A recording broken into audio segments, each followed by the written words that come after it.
Hello everyone, स्वागत है आप सभी का आपके अपने चैनल सोनम पटेल क्लासेस पर। आज हम क्रैशिंग मेथड का पार्ट 2 देखेंगे। इससे पहले की एक वीडियो भी हम क्रैशिंग मेथड पर बना चुके हैं, जिसमें कि आपको क्रैशिंग मेथड का पूरा बेसिक समझाया था और एक क्वेश्चन भी सॉल्व करवाया था। उसमें हमने 2 क्रिटिकल पाथ वाला जो क्रैशिंग होती है वो करके देखा था। आज की ये जो वीडियो है इसमें हम 2 से ज़्यादा जब क्रिटिकल पाथ बनते हैं तब उसे कैसे सॉल्व करते हैं ये सीखेंगे। तो चलिए हम स्टार्ट करते हैं, लेकिन उससे पहले यदि आपने मेरे चैनल को सब्सक्राइब नहीं किया है तो पहले आप इसे सब्सक्राइब कर लीजिए और वीडियो को लाइक एंड शेयर कर दीजिए। देखिए, तो जब एक क्रिटिकल पाथ होता है और 2 क्रिटिकल पाथ होते हैं तब तक तो कोई प्रॉब्लम नहीं आती क्रैशिंग में, लेकिन जब 2 से ज़्यादा 3 या 4 क्रिटिकल पाथ आ जाते हैं और उसमें भी ज़्यादा एक्टिविटीज़ होती है तब हमें क्रैशिंग करने में थोड़ी प्रॉब्लम आती है। तो आज हम उसी प्रॉब्लम को सॉल्व करेंगे और मैं आपको बहुत ही इजी वे में बताऊंगी कि ऐसे क्वेश्चंस को कैसे सॉल्व किया जाता है। तो सबसे पहले, जैसा कि मैंने आपको लास्ट वीडियो में भी बताया था, जो पहले वाली वीडियो थी उसमें भी आपको बताया था कि इसकी जो है 7 स्टेप्स होती हैं। ये देखिए, टोटल 7 है, जिसमें सबसे पहले आपको नेटवर्क डायग्राम बनाना होता है। उसके बाद आप कॉस्ट स्लोप निकालेंगे और मैक्सिमम क्रैश लिमिट निकालेंगे। ये दोनों आप ऊपर नीचे कर सकते हैं। पहले आप कॉस्ट स्लोप निकाल सकते हैं, फिर डायग्राम बना लीजिएगा। जैसी भी आपकी इच्छा हो आप वैसे कर सकते हैं। उसके बाद हम वेरियस पाथ कैलकुलेट करेंगे, फाइंड करेंगे। वेरियस पाथ मीन्स जो हमारा स्टार्टिंग पॉइंट होता है वहां से एंडिंग पॉइंट पर पहुंचने के लिए कौन कौन से रास्ते हैं, कौन कौन से पाथ्स हैं जिससे कि हम जा सकते हैं। जब हम क्वेश्चन सॉल्व करेंगे तो आपको ये समझ में आ जाएगा। और यदि आपने मेरी पहले वाली वीडियो नहीं देखी है तो सबसे पहले आप उसे देख लीजिएगा, तो आपको ये क्वेश्चन बहुत ही इजीली और जल्दी समझ में आ जाएगा। उसके बाद स्टेप 4 जो है, इसमें हम क्या करेंगे, जो हमने वेरियस पाथ बनाए हैं, अलग अलग पाथ बनाए हैं, जितने भी हों 3, 4, 5, उनमें से हम एक क्रिटिकल पाथ को आइडेंटिफाई करेंगे। Identify the critical path from various path. तो जो क्रिटिकल पाथ हम कैसे फाइंड आउट करेंगे, जो हमने वेरियस पाथ फाइंड आउट किए हैं उसमें से जिसका ड्यूरेशन सबसे लंबा होगा, सबसे मैक्सिमम होगा, उसे हम क्रिटिकल पाथ मानेंगे। फिर हमारा क्रिटिकल पाथ आइडेंटिफाई होने के बाद हम क्या करेंगे, compute total cost of project. Project की टोटल कॉस्ट निकालेंगे कि एक प्रोजेक्ट को कंप्लीट होने में कम से कम कितनी कॉस्ट लगेगी। इसमें आपको टाइम और कॉस्ट दोनों ही निकालना होता है। तो पहले हम कॉस्ट निकालेंगे। अब हम क्रैशिंग करेंगे, एक्टिविटीज की क्रैशिंग करना स्टार्ट कर देंगे स्टेप 6 में। तो इसमें आपको क्या करना है, क्रैशिंग कितनी भी हो सकती है। हो सकता है कि 1 या 2 क्रैशिंग में ही आपका क्वेश्चन खत्म हो जाए, और हो सकता है आपको 5, 6 भी क्रैशिंग करनी पड़ सकती है। अब क्रैशिंग कैसे करते हैं, तो क्रैशिंग हम ऐसे करते हैं। सबसे पहले तो पाथ्स की क्रैशिंग नहीं होती है। क्रैशिंग जो होती है वो एक्टिविटीज की होती है। एक पाथ में 2, 3, 4 कितनी भी एक्टिविटीज हो सकती हैं। उन एक्टिविटीज में से किसी एक एक्टिविटी की क्रैशिंग होगी। कभी कभी 2 एक्टिविटी की भी एक साथ क्रैशिंग हो जाती है, 3 एक्टिविटीज की भी क्रैशिंग हो जाती है। तो ये जब हम क्वेश्चन सॉल्व करेंगे तब हमें अच्छे से समझ में आएगा कि क्रैशिंग कैसे करते हैं। उसके बाद क्रैशिंग करते टाइम आपको एक और चीज का ध्यान रखना होगा, मैक्सिमम पॉसिबल एक्सटेंट। हमें ये देखना होगा कि हम क्रैश तो कर रहे हैं एक्टिविटी को, लेकिन हमें कितने टाइम के लिए क्रैश करना है, कितने, अगर क्वेश्चन डेज में देके रखा है तो कितने डेज के लिए करना है, वीक में देके रखा है तो कितने वीक्स तक के लिए हमें क्रैश करना है, ये भी हमें फाइंड आउट करना होगा। उसके बाद हम एक लास्ट में टेबल बनाएंगे कॉस्ट कंप्यूटेशन की। यहाँ पे कॉस्ट यहाँ पे भी है और यहाँ पर हमने ये टोटल कॉस्ट भी यहाँ पर फाइंड की थी। तो ये वो कॉस्ट है कि नॉर्मली इतने रुपए लगेंगे, इतना जो कॉस्ट है वो प्रोजेक्ट की आएगी, लेकिन जब हम टाइम कम करेंगे, क्रैश कर देंगे टाइम को, तब हमें कितनी कॉस्ट लगेगी, ये वो वाली टेबल है। आई होप आपको यहाँ तक क्लियर हुआ होगा। तो चलिए अब हम क्वेश्चन को अच्छे से स्टार्ट करते हैं।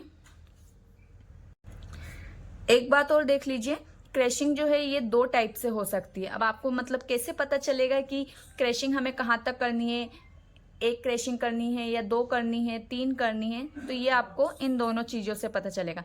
यदि आपके क्वेश्चन में मिनिमम कॉस्ट पूछी है या ऑप्टिमम कॉस्ट पूछी है तो आपको क्रैशिंग सिर्फ तब तक करनी है जब तक कि कॉस्ट सबसे कम रहती है। जैसे ही कॉस्ट बढ़ने लगेगी तो वहां पे आपको क्रैशिंग स्टॉप कर देनी है। और यदि आपके क्वेश्चन में मिनिमम टाइम पूछा है, मींस ऑप्टिमम टाइम पूछा है कि कम से कम कितने दिनों में खत्म हो सकती है हमारी एक्टिविटीज, हमारा प्रोजेक्ट कितने दिनों में कम से कम खत्म हो सकता है, चाहे उसकी कॉस्ट ज्यादा हो लेकिन कम से कम दिनों में हमें खत्म करना है प्रोजेक्ट को, तब आपको ये वाला रूल फॉलो करना पड़ेगा। इसमें क्या होता है, आपको पहले से ही पता चल जाता है कि कितने टाइम तक आपको क्रैशिंग करनी होगी। चलिए तो अब आगे बढ़ते हैं। अब ये देखिए आपके सामने ये क्वेश्चन है, इसमें क्या कहा गया है, determine optimum cost and corresponding time for the following project of indirect cost is ₹10,000 per day. ये इनडायरेक्ट कॉस्ट क्वेश्चन में गिवन होती है, 10,000 रुपीज पर डे है। और ये आपको यहाँ पर normal time, crash time, normal cost, crash cost given है।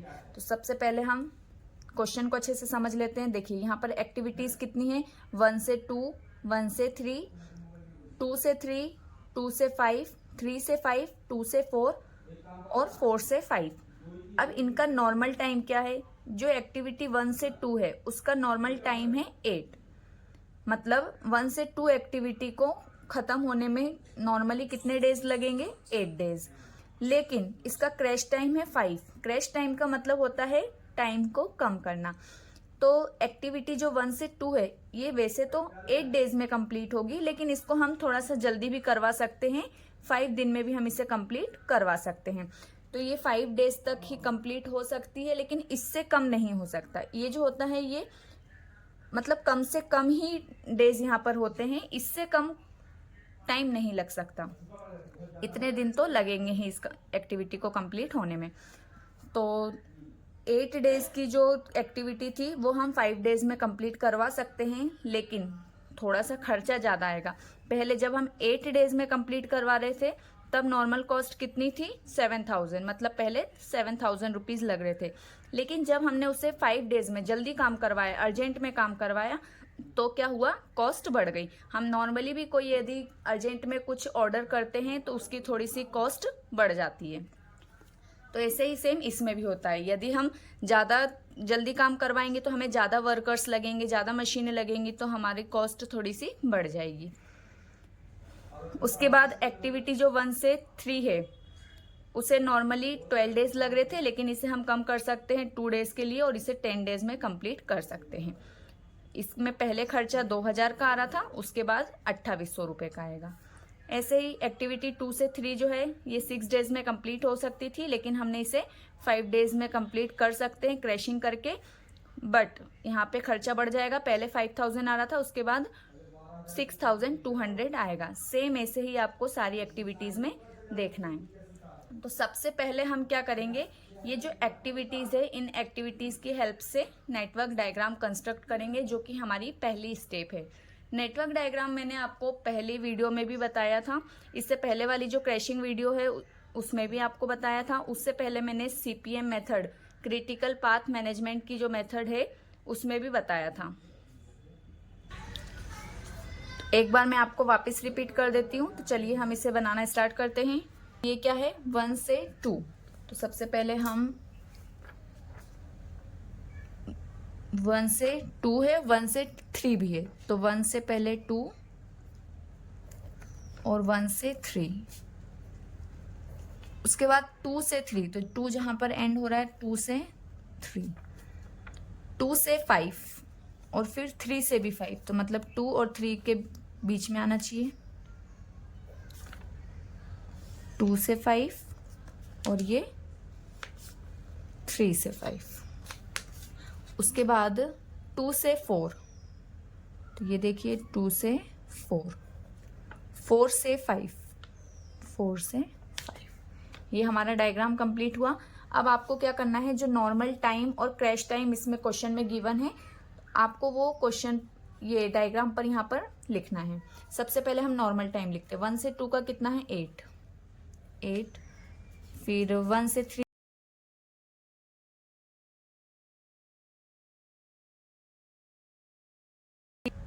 ये हमने लिख लिया। ऐसे ही हम क्रैश टाइम भी लिखेंगे। क्रैश टाइम 1 से 2 का कितना है, 5। ये ब्रैकेट में लिखना है आपको। चलिए, तो यहाँ पर हमारा नेटवर्क डायग्राम कंप्लीट हुआ। हमने ये सारे नंबर्स जो हैं प्लॉट कर दिए, नॉर्मल ड्यूरेशन के भी और क्रैशिंग ड्यूरेशन के भी। अब हम आगे बढ़ते हैं। हमारी नेक्स्ट स्टेप क्या है? हमारी नेक्स्ट स्टेप है कॉस्ट स्लोप और मैक्सिमम क्रैश लिमिट निकालना।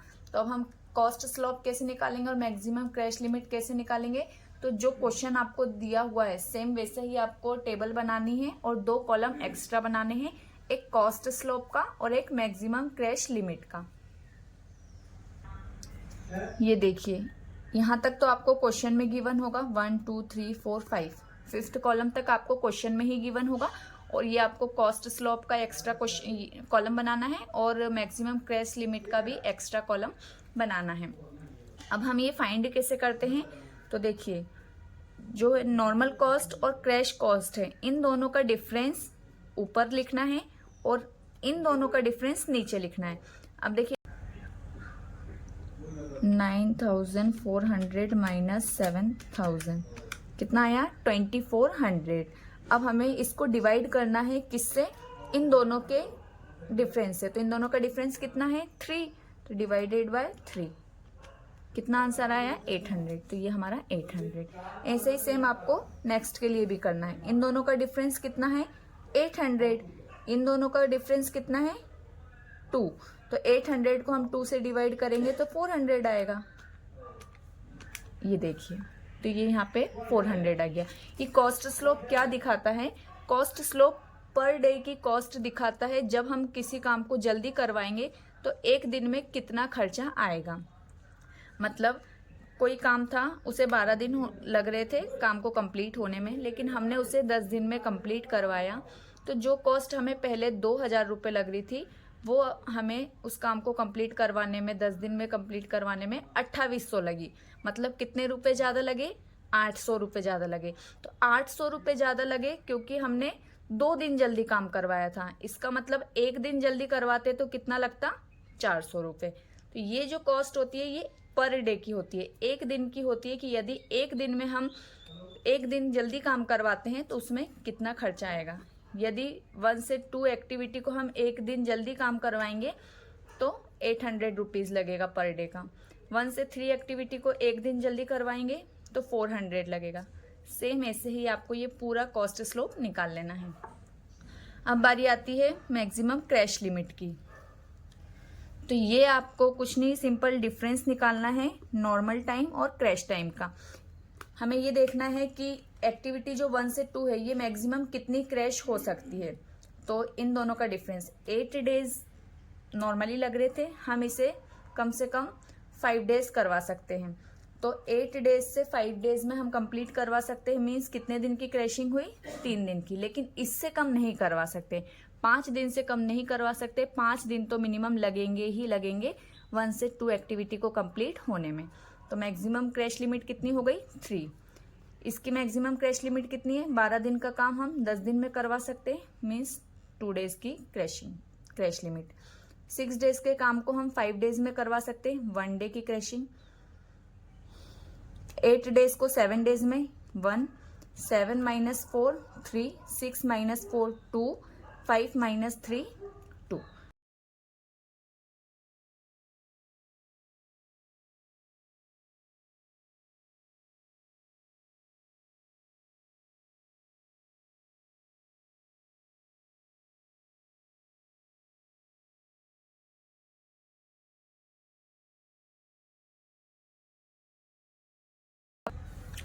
ये देखिए फाइंड वेरियस पाथ। इससे पहले आप ये फॉर्मूला देख लीजिए कॉस्ट स्लोप को निकालने का।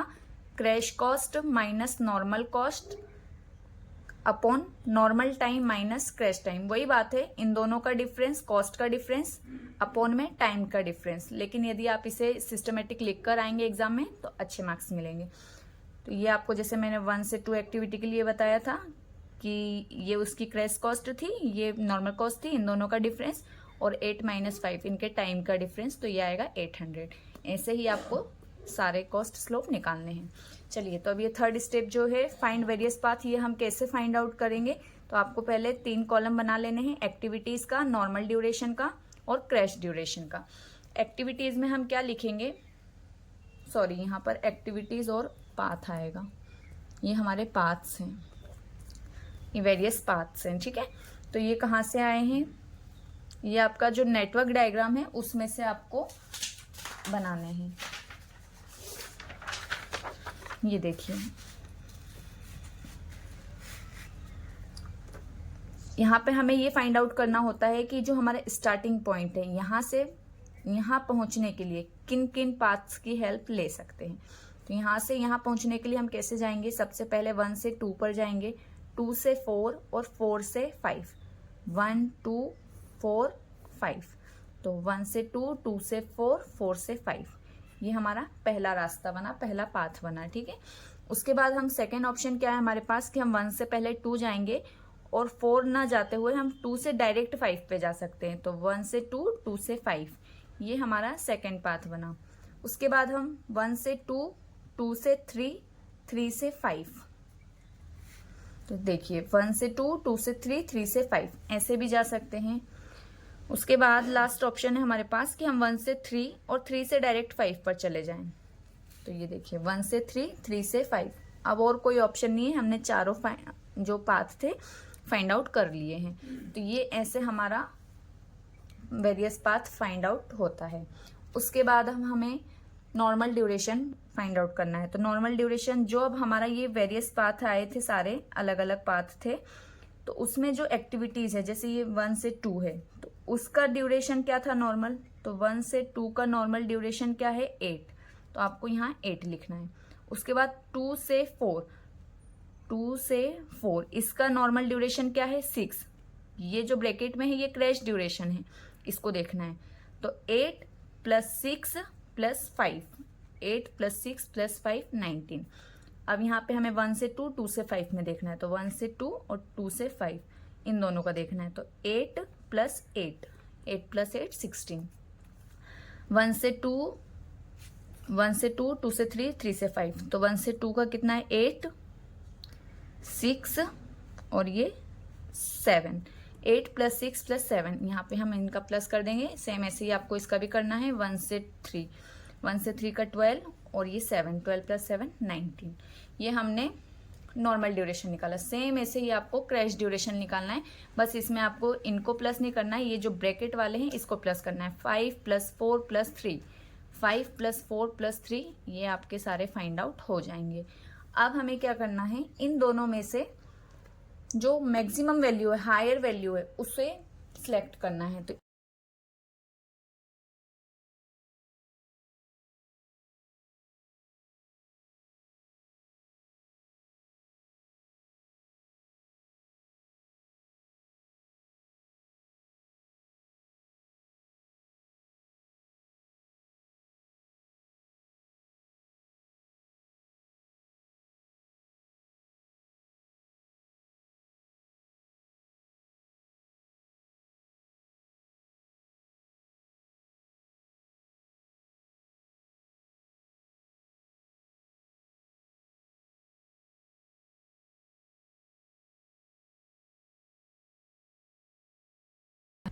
तो ये आपको नोट भी डाल देना है। Crash duration shows that project will take at least 17 days to complete. ये 17 डेज तो लेगा ही, इससे कम नहीं हो सकता, लेकिन जो 21 डेज जहां हमें लग रहे थे, तो हम उसे कम करके 17 डेज में कंप्लीट कर सकते हैं, इससे कम में कंप्लीट नहीं हो पाएगा। ठीक है, अब हमारी ये स्टेप 4 क्या थी, क्रिटिकल पाथ को फाइंड आउट करना। ये जो हमने वेरियस पाथ निकाले थे,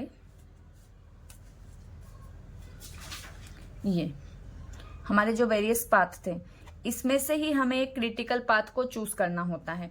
तो हम किस बेसिस पे करेंगे, ये जो हमारा नॉर्मल ड्यूरेशन आया है, इसमें से जो सबसे हाईएस्ट है वो वाला पाथ हमारा क्रिटिकल पाथ कहलाएगा। क्रैश ड्यूरेशन को आपको नहीं देखना है, क्रैश ड्यूरेशन से हमें कोई मतलब नहीं है, हमें सिर्फ इन दोनों को देखना है। तो ये जो हमारा नॉर्मल टाइम सबसे हाईएस्ट है, उसे हमें यहाँ पर क्रिटिकल पाथ मान लेना है। तो हमारा क्रिटिकल पाथ कितना हो जाएगा, 1 से 2, 2 से 3, 3 से 4। अब स्टेप 5 पर आते हैं। स्टेप 5 क्या है, टोटल कॉस्ट फाइंड आउट करनी है। तो टोटल कॉस्ट हमें कितनी लगेगी, नॉर्मली टोटल कॉस्ट कितनी लगने वाली है, तो हमने जो टेबल में नॉर्मल कॉस्ट का टोटल किया था उसे लिखना है सबसे पहले। तो total normal cost plus indirect cost.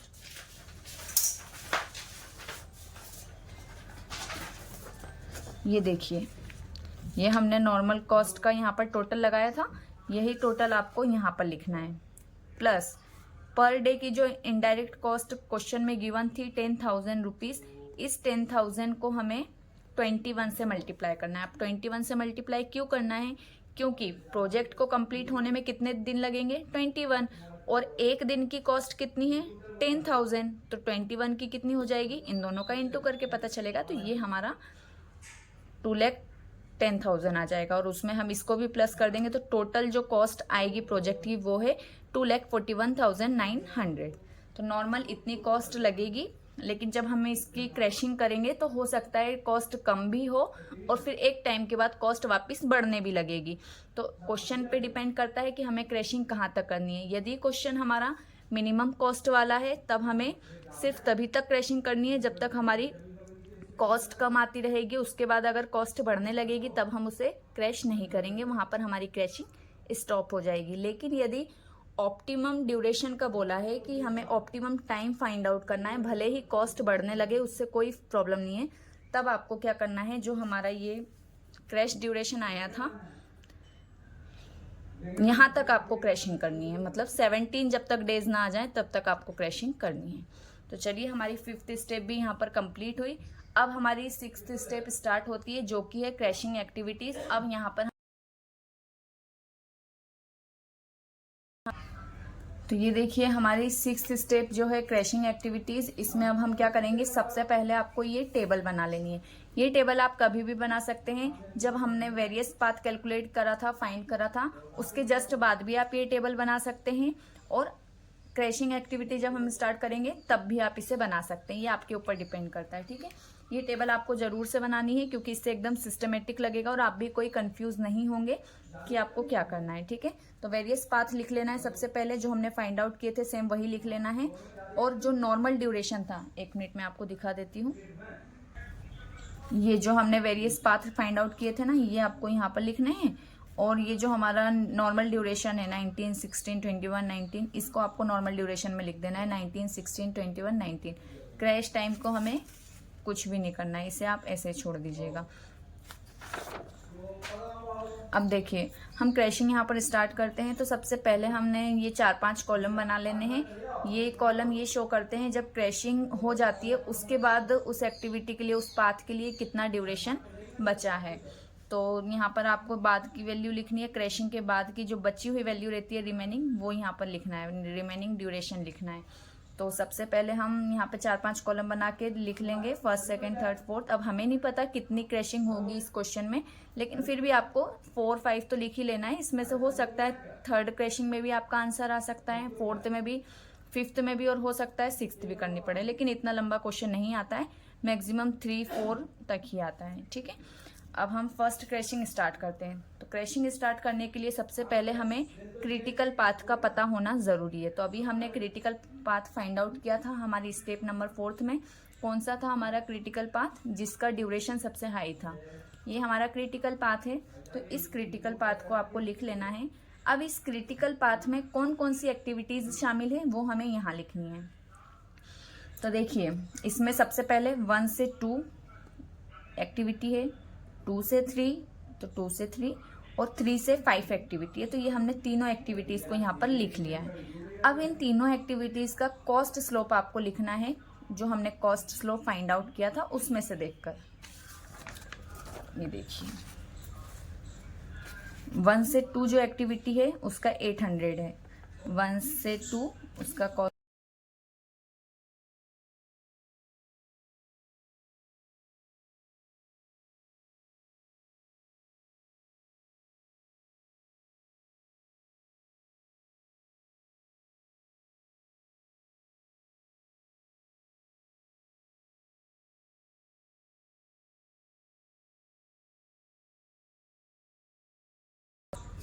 अब हमने कॉस्ट स्लोप तो फाइंड आउट कर लिया। कॉस्ट स्लोप के बाद हमें इन तीनों में से जिसका सबसे कम कॉस्ट है उस एक्टिविटी को सिलेक्ट करना है। तो देखिए, सबसे कम किसका है? एक्टिविटी 3 से 5 का की जो कॉस्ट है वो 600 है, सबसे कम है। तो हम इस एक्टिविटी को क्रैश करेंगे, क्योंकि कोई भी व्यक्ति वही एक्टिविटी क्रैश करना चाहेगा जिसमें कम से कम खर्चा है, तो हमें भी उसी को देखना है जिसकी कम से कम कॉस्ट लगे। ठीक है, तो सबसे पहले हमने क्या लिखना है यहाँ पर, therefore activity 3 to 5 will be crashed for 2 days। अब ये तो हमें पता चल गया कि 3 से 5 वाली एक्टिविटी क्रैश होगी, लेकिन कितने दिन के लिए क्रैश होगी हमें ये भी फाइंड आउट करना है। ये 2 days कहाँ से आया, तो ये 2 days फाइंड आउट करने के लिए, डेज को फाइंड आउट करने के लिए हमें 2 जगह से परमिशन लेनी होती है हर एक क्रैशिंग में। ठीक है, अब ये 2 जगह कौन सी है जहां से हमें परमिशन लेनी है, तो सबसे पहले तो ये जो मैंने आपको टेबल बनाने को कहा था, इस टेबल में से, और उसके बाद जो हमने ये मैक्सिमम क्रैश लिमिट निकाली थी इसमें से, इन दोनों में से आपको पता चलेगा कि कितने दिन के लिए आप एक्टिविटी को क्रैश कर सकते हैं। तो देखिए, जो दोनों में से जिसका आंसर कम आएगा उसे हमें क्रैश करना है उतने टाइम के लिए। देखिए यहाँ पर मैक्सिमम कितना था, 21, सेकेंड मैक्सिमम क्या है, 19, तो मतलब 21 से हम सिर्फ 19 तक ही ले जा सकते हैं। मतलब कितना कम कर सकते हैं यहाँ पर, 2 days। तो यहाँ पर कितने डेज कम करने की परमिशन मिली है, 2 days को। ठीक है, अब यहाँ पर हम देखते हैं कि यहाँ पर कितने दिन के लिए कम कर सकते हैं। कौन सी एक्टिविटी थी हमारी, एक्टिविटी 3 से 5 को हम क्रैश कर रहे थे, तो 3 से 5 को देखेंगे। जो 3 से 5 है इसकी लिमिट कितनी है, 3 days की। ये ज़्यादा है, लेकिन यहाँ पे सिर्फ 2 days के लिए ही कम कर सकते हैं। तो दोनों में से हम कितने दिन के लिए क्रैश करेंगे, 3 days के लिए या 2 days के लिए। तो मैंने अभी आपको बताया कि जो कम हो उसे हम क्रैश कर सकते हैं। तो दोनों में से क्या कम है, 2 days। यहाँ इसने तो 3 days की परमिशन दे दी थी कि ठीक है आप 3 days तक क्रैश कर सकते हैं, लेकिन इसने सिर्फ 2 days की ही परमिशन दी थी।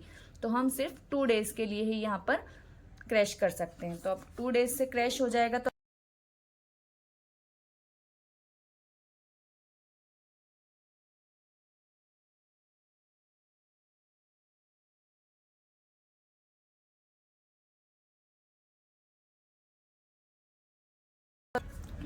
सेकेंड क्रैशिंग को स्टार्ट करने से पहले आपको ये फर्स्ट क्रैशिंग का डेटा यहाँ पर लिखना होगा। तो हमने 2 days से क्रैश किया था किसको, 3 से 5 एक्टिविटी को। तो जहां जहां 3 से 5 आएगा वहां पे आपको 2 days माइनस कर देने। इसमें आपको कहीं 3 से 5 दिख रहा है, नहीं, तो ये 19 ही रहेगा ये वाला। इसमें भी नहीं है तो 16 ही आएगा। इसमें 3 से 5 है तो यहाँ पर कितने दिन कम हो जाएंगे, 2 days। तो ये 21 से कितना हो जाएगा, 19। उसके बाद यहाँ पे भी 3 से 5 है तो यहाँ पर भी कितना कम हो जाएगा, 17 हो जाएगा। अब हम स्टार्ट करेंगे सेकेंड क्रैशिंग। तो वापिस से हमें सेकेंड क्रैशिंग के लिए क्रिटिकल पाथ का पता होना जरूरी है। और क्रिटिकल पाथ कैसे निकालते हैं, जिसका ड्यूरेशन सबसे ज्यादा होता है। तो अब यहाँ पर सबसे ज्यादा ड्यूरेशन किसका है, अब इसको नहीं देखना है आपको, अब ये इसको देखना है। तो इसमें सबसे ज्यादा ड्यूरेशन 19 का है, और 19 जो है ये 2 बार है। इसका मतलब यहाँ पर कितने क्रिटिकल पाथ बनेंगे, 2, एक ये वाला और एक ये वाला। तो चलिए हम लिखते हैं इसे। ये देखिए, ये हमारी सेकंड क्रैशिंग है, इसमें हमने दोनों क्रिटिकल पाथ को लिख लिया है।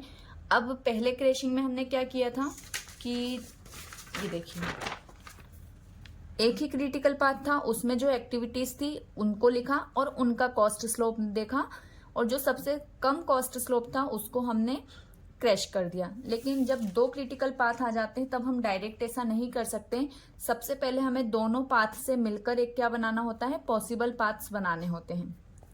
तो पहले हम क्या बनाएंगे, पॉसिबल पाथ। अब ये कैसे बनते हैं,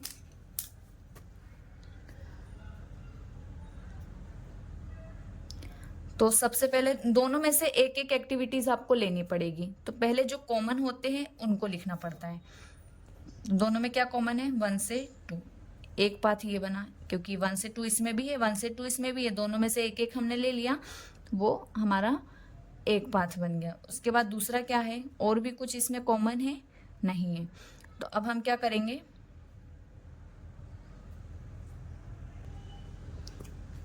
तो अब हमें इन तीनों में से जिसका कॉस्ट स्लोप सबसे कम है, एक उस एक्टिविटी को लेना है, प्लस इसमें से जो सबसे कम कॉस्ट स्लोप वाली एक्टिविटी है उसको लेना है। उन दोनों को प्लस करके यहाँ पर उसका कॉस्ट स्लोप लिखेंगे। तो देखेंगे इन तीनों में से सबसे कम कॉस्ट स्लोप किसका है। देखिए 1 से 2 का है 800, 2 से 4 का है 550, ये 2 से 4 का है 550 और 4 से 5 का है 1000। तो 800, 550 और 1000 तीनों में से कम कौन सा है? 550, मतलब 2 से 4। तो यहाँ पर हम किसे लिखेंगे? 2 से 4 प्लस, अभी तो हमने एक ही एक्टिविटी ली, इसमें से एक और क्रिटिकल पाथ में से एक एक्टिविटी लेनी पड़ेगी। तो इसमें से भी हम किसको लेंगे? जिसका कॉस्ट स्लोप सबसे कम होगा। तो इसमें कितनी एक्टिविटी है? 1 से 2, 2 से 3, 3 से 5। 1 से 2 का है 800, 2 से 3 का है 1200, 3 से 5 का है 600। तो सबसे कम किसकी है? 800, 1200, 600, मतलब 600। तो यहाँ पर हम सबसे छोटी वाली कॉस्ट स्लोप को ले लेंगे, 3 से 5 एक्टिविटी को। सॉरी, प्लस नहीं आएगा, यहाँ कॉमा आएगा, प्लस आगे आएगा। ठीक है, हमने ये सिलेक्ट कर ली। पहले पाथ में हमने कॉमन को सिलेक्ट किया और दूसरे पाथ में हमने कम कॉस्ट स्लोप वाली एक्टिविटीज को सिलेक्ट किया। अब इनका कॉस्ट स्लोप देखेंगे। तो 1 से 2 का कॉस्ट स्लोप कितना था? 800। 2 से 4 का कॉस्ट स्लोप कितना था? 550 प्लस 3 से 5 का कितना था? 600। तो इन दोनों का टोटल करने के बाद कितना आएगा? 1150। अब इन दोनों में से भी हमें जो सबसे छोटा है उसे लेना है, तो है 800। तो हमने इन दोनों में से सबसे छोटा जो था, मिनिमम था, उसे सिलेक्ट कर लिया। उस एक्टिविटी को हम क्रैश करेंगे, मीन्स यहाँ पे 1 से 2 वाली जो एक्टिविटी थी उसका कॉस्ट स्लोप कम था, तो हम उसे क्रैश करेंगे। कितने दिन के लिए क्रैश करेंगे? 2 डेज के लिए। ये हमें कैसे पता चला कि 2 डेज के लिए क्रैश करना है? तो हमने 2 जगह से परमिशन ली थी। सबसे पहले हमने हमारी ये जो टेबल थी यहाँ से परमिशन ली। मैक्सिमम क्या है यहाँ पर? 19 में से हम कितना कम कर सकते हैं? 17 तक ला सकते हैं, मतलब सेकेंड मैक्सिमम जो था 17 उस तक ला सकते हैं। लेकिन मतलब यहाँ पर हम कितना कम कर सकते हैं? सिर्फ 2 डेज की क्रैशिंग कर सकते हैं। उसके बाद हम मैक्सिमम लिमिट जो थी उसमें से परमिशन लेंगे। तो किस एक्टिविटी को हम यहाँ पर क्रैश कर रहे हैं? अभी सेकेंड इटरेशन में किसको क्रैश किया हमने? 1 से 2 को। उसके पहले हमने 3 से 5 को किया था, तो उसमें देखा था। अब हम 1 से 2 को करेंगे, तो इसमें देखेंगे इसकी लिमिट कितनी थी? पहले 3। उसके बाद 2 डेज की परमिशन मिली है हमें टेबल से, और यहाँ से कितनी परमिशन मिल रही है? 3 डेज की। लेकिन हमें कम वाले लेना है, तो कम क्या है? 2 डेज। तो मतलब हम 3 डेज की क्रैशिंग नहीं कर सकते, सिर्फ 2 डेज की ही क्रैशिंग कर सकते हैं, क्योंकि हमें टेबल ने सिर्फ 2 डेज की ही क्रैशिंग की परमिशन दी है। तो हम यहाँ पर इसको कम कर देंगे, और 3 में से 2 डेज की तो क्रैशिंग हो गई, मतलब यहाँ पर कितना बचेगा इसकी लिमिट? 1 डे। तो इस टाइप से यहाँ पर हमारा 2 डेज आया था। अब इसके बाद ये जो हमारा डेटा आया, इसको हम, ये हमारी सेकेंड क्रैशिंग थी, तो हम सेकेंड क्रैशिंग में फिल कर देते हैं। तो 1 से 2 एक्टिविटी को हमने 2 डेज के लिए क्रैश किया, तो जहां जहां 1 से 2 आएगा वहां वहां हम 2 डेज क्रैश कर देंगे। तो इस वाले पाथ में 1 से 2 है, मतलब 19 जो है ये यहाँ पे अब 17 हो जाएगा। तो ये 1 से 2 था, 1 से 2 को हमने 2 डेज के लिए क्रैश किया, तो 19 से यहाँ पर 17 आ जाएगा। उसके बाद यहाँ पे भी 1 से 2 है, तो 16 में से भी 2 डेज माइनस हो जाएंगे, यहाँ पर 14 आ जाएगा। उसके बाद इसमें भी 1 से 2 है, तो यहाँ पर कितना आ जाएगा? 17। फिर हम 1 से 3 इसमें नहीं है, 1 से 2, तो ये भी 17 एज इट इज ही रहेगा। अब हम इनमें से सबसे जो हाईएस्ट है उनको सिलेक्ट करेंगे थर्ड क्रैशिंग के लिए, क्योंकि थर्ड क्रैशिंग में हमें किसकी ज़रूरत होती है? क्रिटिकल पाथ की। और क्रिटिकल पाथ कैसे निकलता है? जो सबसे हाईएस्ट होता है। तो यहाँ पर देखिए,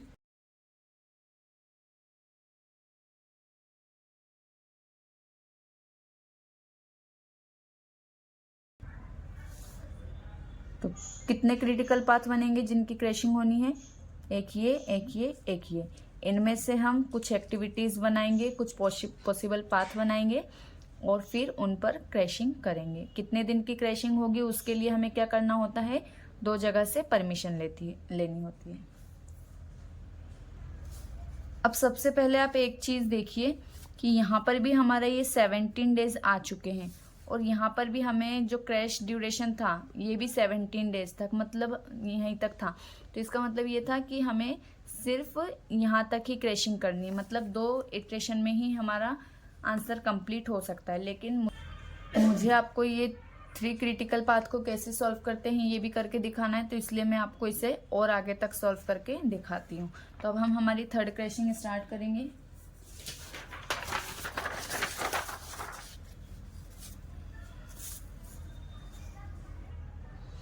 ये देखिए हमने तीनों क्रिटिकल पाथ को लिख लिया है इसमें से। ये देखिए ये वाला मैक्सिमम था तो इसका जो पाथ है उसे लिखा, ये भी मैक्सिमम था तो इसे भी क्रिटिकल पाथ बनाकर हमने यहाँ लिखा।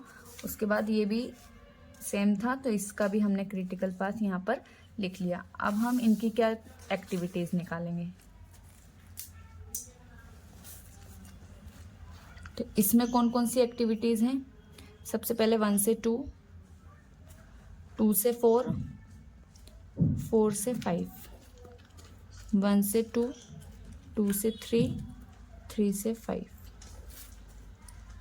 1 से 3, 3 से 5।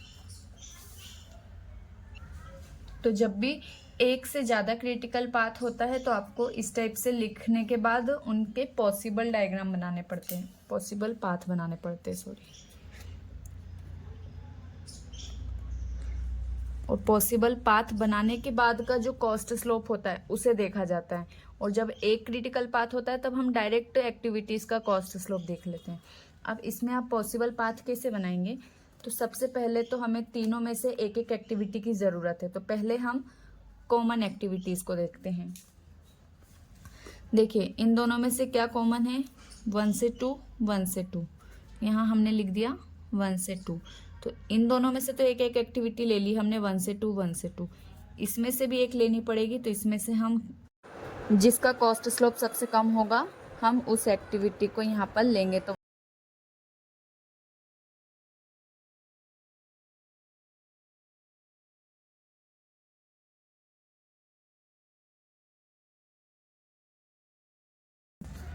तो 1 से 3 का कॉस्ट स्लोप 400 है और 3 से 5 का कॉस्ट स्लोप 600 है। तो किसका कम है, इसका 1 से 3 का। तो हम यहाँ पर किसे लेंगे, 1 से 3 को। तो ये देखिए तीनों पाथ में से एक एक एक्टिविटी हो गई। इसमें 1 से 2, इसमें भी 1 से 2। तो हमने एक बार 1 से 2 लिख दिया। एक एक्टिविटी को एक ही बार लिखना है। और इसमें से हमने किसको लिया, जो जिसका कॉस्ट स्लोप कम था। तो ये तीनों एक्टिविटी हो गई। ये हमारा एक पॉसिबल पाथ बना। अब हम दूसरा बनाएंगे। तो इसके अलावा हम और भी तो कॉमन हो सकते हैं। तो हम देखेंगे इन दोनों में और कुछ कॉमन है क्या, नहीं। इन दोनों में कुछ कॉमन है, हाँ, 3 से 5, 3 से 5। तो इन दोनों में से एक एक एक्टिविटी निकल जाएगी, 3 से 5, 3 से 5। तो ये हमने 3 से 5 लिखा। अब बचा क्या, ये वाला। इन दोनों में से तो ले ली हमने एक्टिविटी। इसमें से हम किसको लेंगे, इन तीनों में से किसको लेंगे, जिसका कॉस्ट स्लोप सबसे कम होगा उसे यहाँ पर लिखेंगे। तो 1 से 2, 2 से 4 और 4 से 5। 1 से 2 का 800, 2 से 4 का 550, 4 से 5 का 1000। तो कम किसका है, 2 से 4 का 550। तो इसके साथ में हम किसको लिखेंगे, 2 से 4 को। उसके बाद और भी पॉसिबल पाथ बन सकते हैं। एक बार हमने इन दोनों में से देख लिया कॉमन, एक बार हमने इन दोनों में से कॉमन देखा। अब हम इन दोनों में से कॉमन देख लेते हैं। तो यहाँ पर कुछ भी कॉमन नहीं है। अब एक भी कॉमन नहीं है, तब हमें क्या करना है, इसका सबसे जो कम कॉस्ट स्लोप है वो वाली एक्टिविटी, इसकी सबसे कम कॉस्ट स्लोप वाली एक्टिविटी और इसकी सबसे कम कॉस्ट स्लोप वाली एक्टिविटी, इन तीनों को एक साथ लिख देना है। तो इसमें सबसे कम कॉस्ट स्लोप किसका था, अभी हमने देखा था 2 से 4 का था। इसमें सबसे कम किसका है, 1 से 2 का 800, 2 से 3 का 1200 और 3 से 5 का 600। 800, 1200, 600, कौन सा कम है, 600। मतलब 3 से, मैं फिर से बता देती हूँ। देखिए ये जो है इसमें कितने एक्टिविटीज़ हैं, 1 से 2, 2 से 3 और 3 से 5। तो 1 से 2 2 से 3 और 3 से 5। इसका है 800, इसका है 1200, इसका है 600। तीनों में से कम कौन सा है? ये वाला। तो हम इस एक्टिविटी को लिख लेंगे 3 से।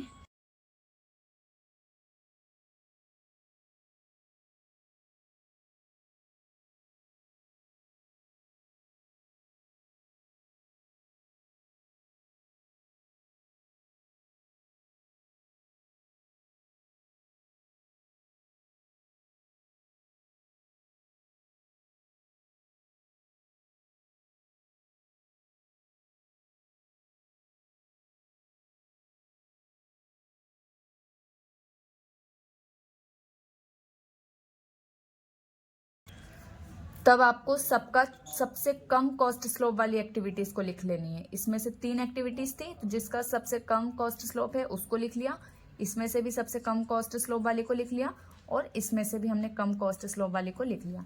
अब हमें क्या करना है? इनका कॉस्ट स्लोप प्लस करना है। 1 से 2 का कितना था? इसमें से देख के लिखते जाना है। 1 से 2 का है 800 प्लस 1 से 3 का कितना है? 400। 3 से 5 का कितना है? 600 सॉरी।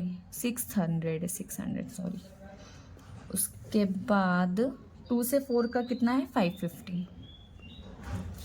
फिर 2 से 4 का है 550, 3 से 5 का है 600,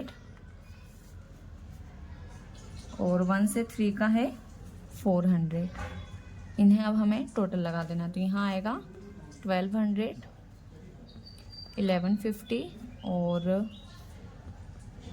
1550। अब इन तीनों में से सबसे कम क्या है? ये। इसका मतलब हम किसको क्रैश करेंगे?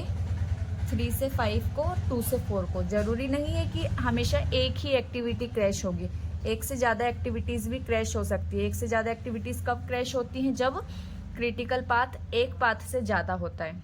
यहाँ पे जैसे 3 क्रिटिकल पाथ थे, तो इस कंडीशन में एक से ज़्यादा एक्टिविटीज़ साथ में क्रैश हो सकती हैं।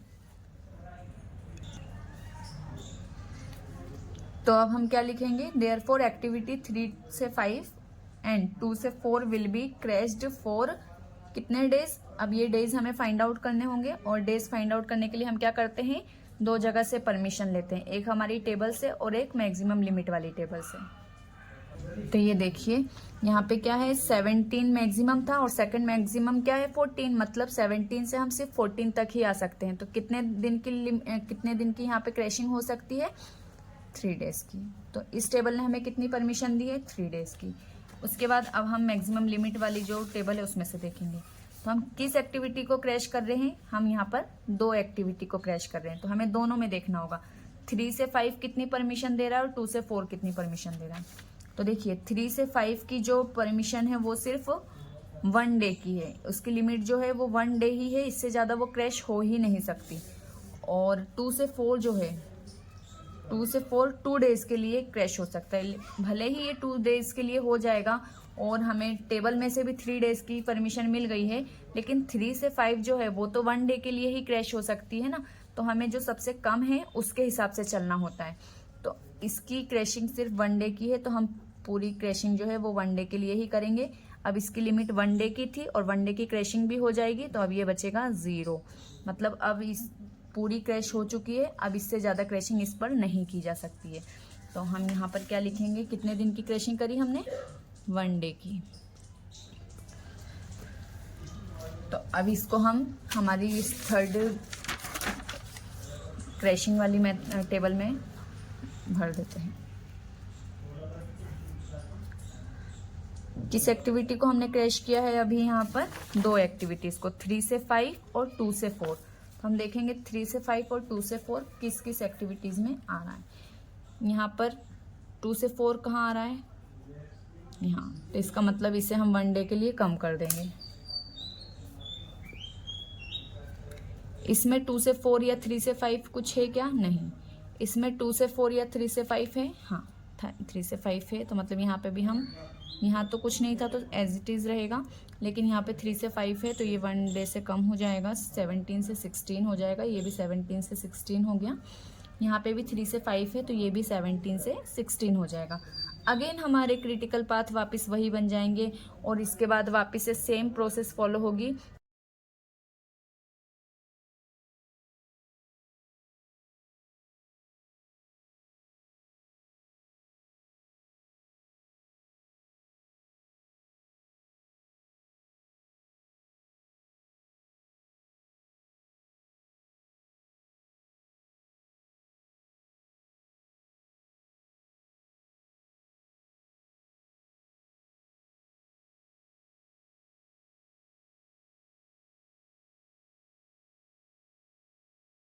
ये जैसा कि इसमें बताया था मैंने कि सबसे पहले हमने इन दोनों का कॉमन लिखा और 1 से 3 इन दोनों में कॉमन था, इसमें नहीं था, तो इसमें से हमने जो सबसे छोटा था उसको लिख लिया साथ में, क्योंकि तीनों में से एक एक एक्टिविटी का होना जरूरी है। तो 2 में से तो एक्टिविटी मिल चुकी थी, इसमें से नहीं मिली थी, तो इसलिए हमने एक एक्टिविटी को इसमें से भी ले लिया। लेना किसको, जिसका सबसे कम कॉस्ट होगा। तो उन दोनों के कॉस्ट को हमने प्लस कर दिया और यहाँ पर टोटल कर दिया। ऐसे ही सेम इसमें भी करना है। 3 से 5 कहाँ से आया, ये आया है सेकंड कॉमन से, तो इन दोनों में तो कॉमन एक ही था, अब इन दोनों में भी कॉमन था 3 से 5, तो पहले हमने इन दोनों के कॉमन को लिख दिया। अब बचा कौन सा, क्रिटिकल पाथ ही है, तो इन तीनों में से एक एक्टिविटी लेना जरूरी था, तो इन तीनों में से हम किसको लेंगे, जिसका कॉस्ट स्लोप सबसे कम होगा। किसका कम था, 2 से 4 का। तो हमने इन दोनों के कॉस्ट स्लोप को लिखा, इनका टोटल लगाया, तो ये आया। सेम ऐसा ही यहाँ पर किया। इसमें क्या किया है हमने, यहाँ पर कोई कॉमन नहीं था, अब कॉमन सारे खत्म हो गए थे, ये 2 कॉमन थे और ये 2 कॉमन थे। अब कॉमन कुछ नहीं था, तो हमें क्या करना है, इसका सबसे कम कॉस्ट वाला एक्टिविटी को लिखना है, इसकी जो सबसे कम कॉस्ट वाली एक्टिविटी है जो कि थी 3 से 5 उसको लिखना है, और इन दोनों में से जिसका कॉस्ट स्लोप सबसे कम है उसको लिखना है। तीनों में से कम कम वाले को लिखकर तीनों के कॉस्ट स्लोप को प्लस करके यहाँ पर लिख देना है। अब इन तीनों में से जो सबसे छोटा है उसको हमें आइडेंटिफाई करना है, देखना है कि कौन सा है, और उसको हम सिलेक्ट कर लेंगे क्रैशिंग के लिए। तो यहाँ पर कौन सा क्रैशिंग होगी, 3 से 5 और 2 से 4, ये एक्टिविटी यहाँ पर क्रैश होगी। कितने दिन के लिए क्रैश होगी ये मैं आपको बता चुकी हूँ कि हम कैसे निकालते हैं। तो आई होप आपको यहाँ तक क्लियर हुआ होगा। बहुत ही सिंपल है वैसे, अगर देखा जाए तो क्रैशिंग इतनी भी कोई टफ नहीं है जितना इसे हमने बना दिया है। तो अब आप इसे आगे और कंटिन्यू कर सकते हैं, लेकिन ये जो क्वेश्चन था सिर्फ 17 डेज तक ही होना था, फिर भी मैंने आपको एक स्टेप एक्स्ट्रा बताई है।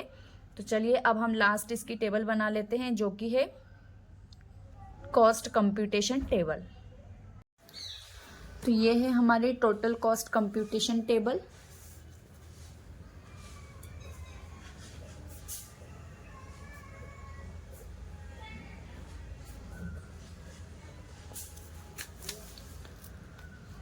देखिए इसमें आपको कितने कॉलम बनाने हैं, 1 2 3 4 5 6 7, इसमें आपको 7 कॉलम बनाने हैं, जिसमें सबसे पहले टोटल ड्यूरेशन, फिर क्रैशिंग एक्टिविटी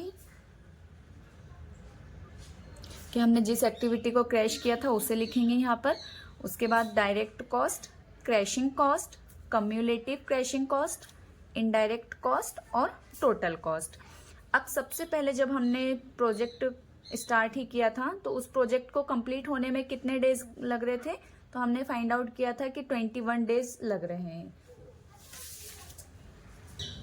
ये देखिए, ये हमने जब फाइंड आउट किया था वेरियस पाथ के साथ में, तो प्रोजेक्ट की जो ड्यूरेशन आई थी, प्रोजेक्ट की जो लेंथ आई थी वो कितनी थी, 21 वीक्स।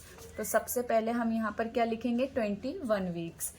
उसके बाद जब हमने फर्स्ट क्रैशिंग की थी तब हमें कितने डेज लग रहे थे, 19 डेज। 19 डेज में हमारा प्रोजेक्ट कंप्लीट हो रहा था। क्यों, क्योंकि हमने एक्टिविटी को क्रैश कर दिया था। 19 डेज के बाद में उसे हमने और क्रैश किया तो वो 17 डेज में कंप्लीट हुआ, और क्रैश किया तो 16 डेज में भी कंप्लीट हो गया।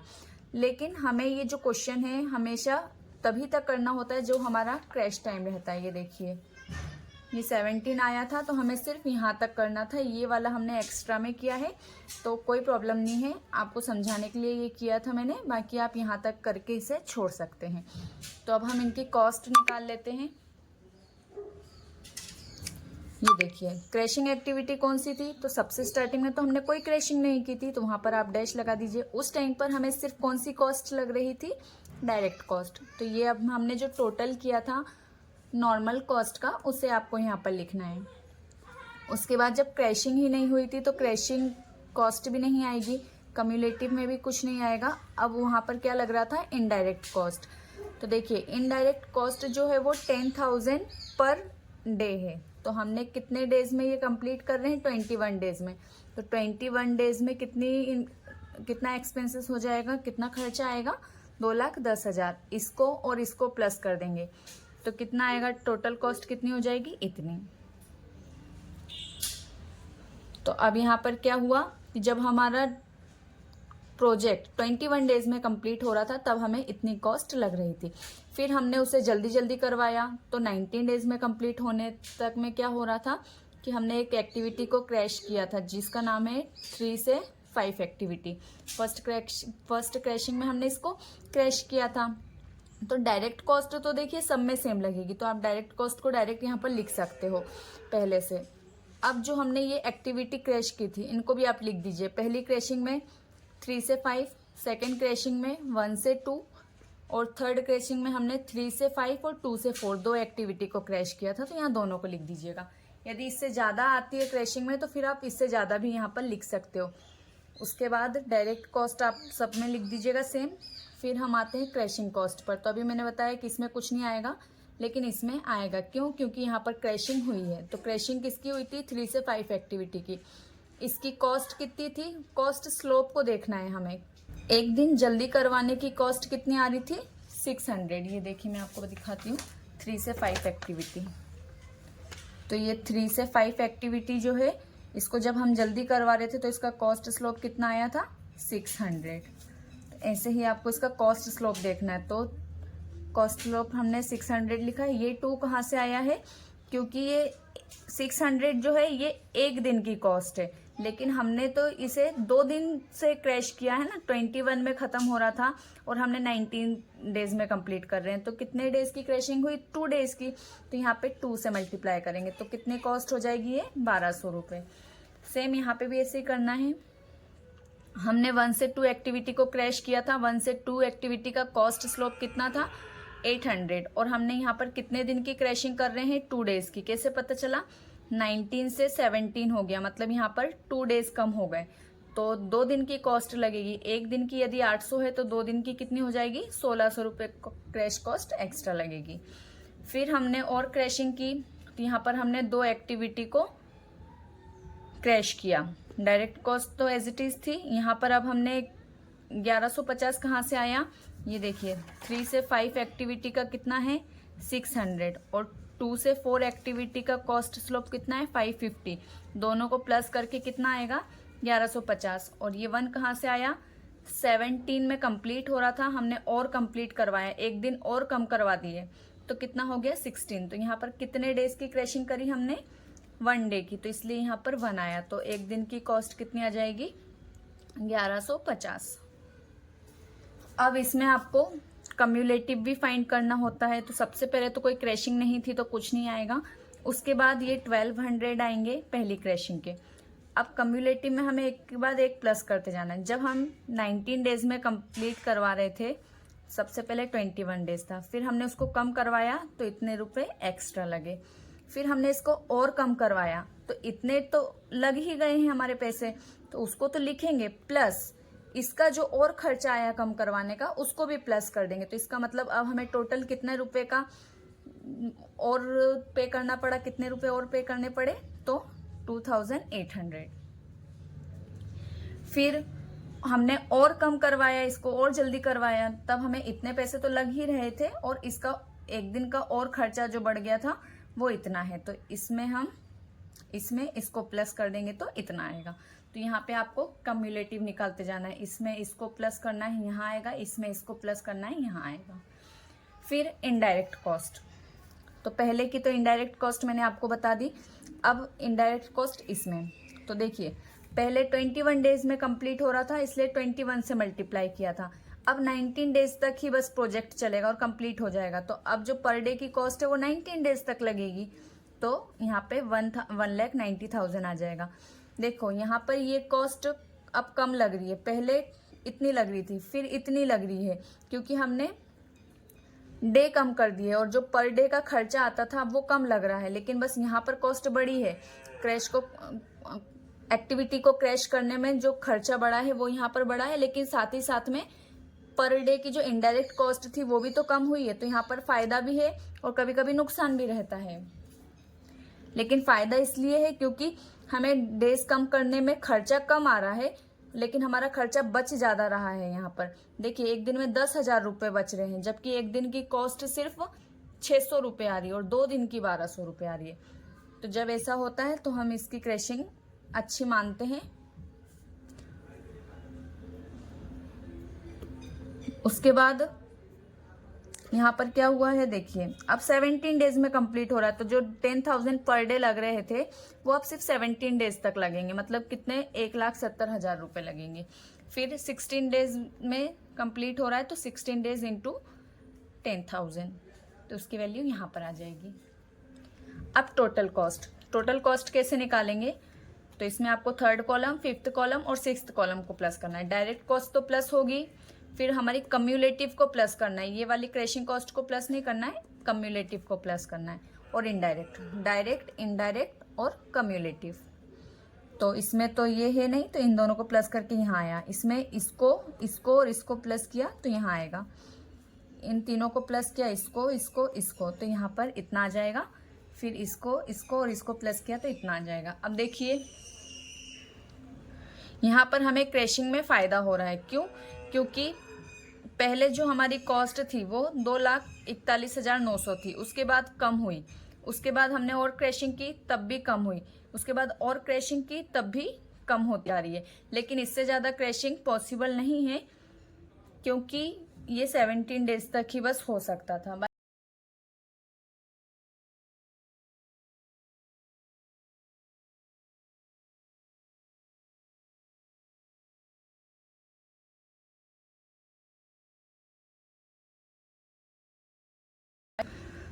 तो अब ये खत्म हुई।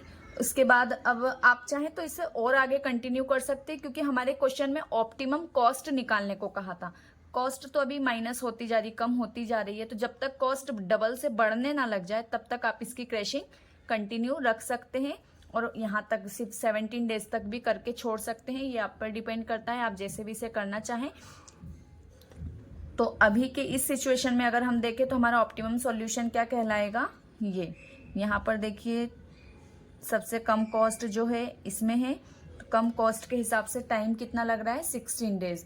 तो हम बोल सकते हैं जो हमारे क्वेश्चन में पूछा था कि इस प्रोजेक्ट को कंप्लीट होने में सबसे कम कॉस्ट 16 डेज में लग रही है, जो कि है 1,95,850। तो ये आपका पूरा क्वेश्चन खत्म होता है। और अगर 4 क्रिटिकल पाथ आ जाते हैं तो भी आपको घबराना नहीं है, सिर्फ आपको पहले कॉमन ढूंढना है। अगर चारों में कोई कॉमन दिख जाता है तो आप उस कॉमन को एक बार लिख दीजिएगा, और यदि चारों में कॉमन नहीं है, कि नहीं 3 में कॉमन है, 1 में कॉमन नहीं है, तो आप उन 3 के कॉमन को एक बार लिखकर जिसमें कॉमन नहीं है उसकी सबसे छोटी कॉस्ट स्लोप वाली एक्टिविटी को लिखकर एक पॉसिबल पाथ बना सकते हैं। इस टाइप से आप, जैसे मैंने अभी 3 क्रिटिकल पाथ की कंडीशन में बताया, सेम वही आपको 4th क्रिटिकल पाथ में भी करना है। यदि आपको मेरी ये वीडियो थोड़ी सी भी हेल्पफुल लगी है तो प्लीज़ इसे लाइक एंड सब्सक्राइब कीजिएगा। एक वीडियो को बनाने में बहुत मेहनत लगती है, तो आप सपोर्ट कीजिएगा। Thank you so much guys, मिलते हैं नेक्स्ट वीडियो में। Bye bye, take care.